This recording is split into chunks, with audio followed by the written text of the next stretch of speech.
अरे अरे काट के होठवा खा जाइब, मूड हमार गरम बा भइल। अरे अरे काट के होठवा खा जाइब, मूड हमार गरम बा भइल।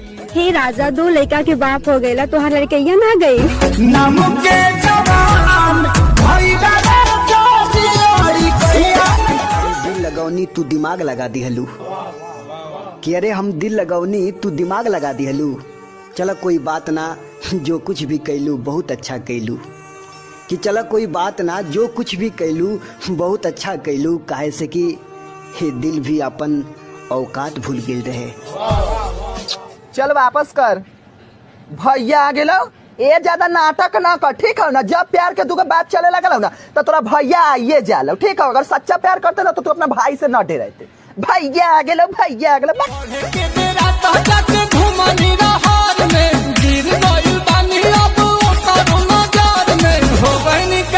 हम कमाल के चक्कर में ऐसे ना जा खफा हो के मुंह मुझसे मोड़ के हम खुद ही चले जाएंगे तेरा शहर। सन की थोड़ा कल घरवा में सबके तोहरे बारे में बोल देनी कि हई हम सन की थोड़ा कल घरवा पे सबके तोहरे बारे में बोल देनी। और कहेली करेजा हमार जब जब आवेला तोहार फोन, ए राजा हम चूल्हा जलता छोड़ देनी। तावा पर रोटी ना से कब हो पिया भी ना बारू भूखल हम बनी सुखल गिरनी एक करवट तू ही धरवल हो बार रोज रोज सुमाव के लाट तू ही धरवल हो छुआ के बेछुआ हो जाई।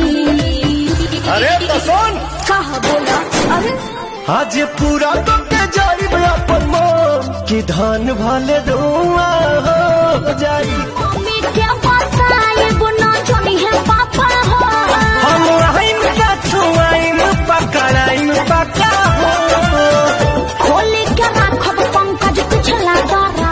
ऐसा मराद नहीं मिली पाई, ऐसा मराद नहीं मिली पाई।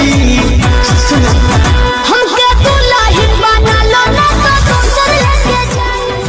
तू तो भुलाई गयू सोना के घर में, हमारा तो मौत भी ना मिले जहर में। हमारा हमार हाल पूछा और हम तो के ना बताई, इतना भी बुरा हालात नहीं खे।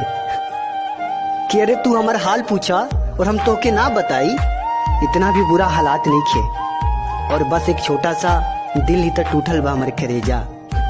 कि बस एक छोटा सा दिल ही तो टूटल बा हमर करेजा। वरना ऐसन कोनो बात नहीं खे, वरना ऐसन कोनो बात नहीं खे। है कोई माई का लाल पूरे बिहार में जो मुझसे मुकाबला कर सके? हम मुरझाइल फूल के भी महकत गुलाब कर दे। टाइम मिली तो तोहरो हिसाब कर दे। अगर ये गाना सुनते हुए आपके जहन में किसी का चेहरा ना आए तो नाम बदल दीजिएगा मेरा। सुनिए।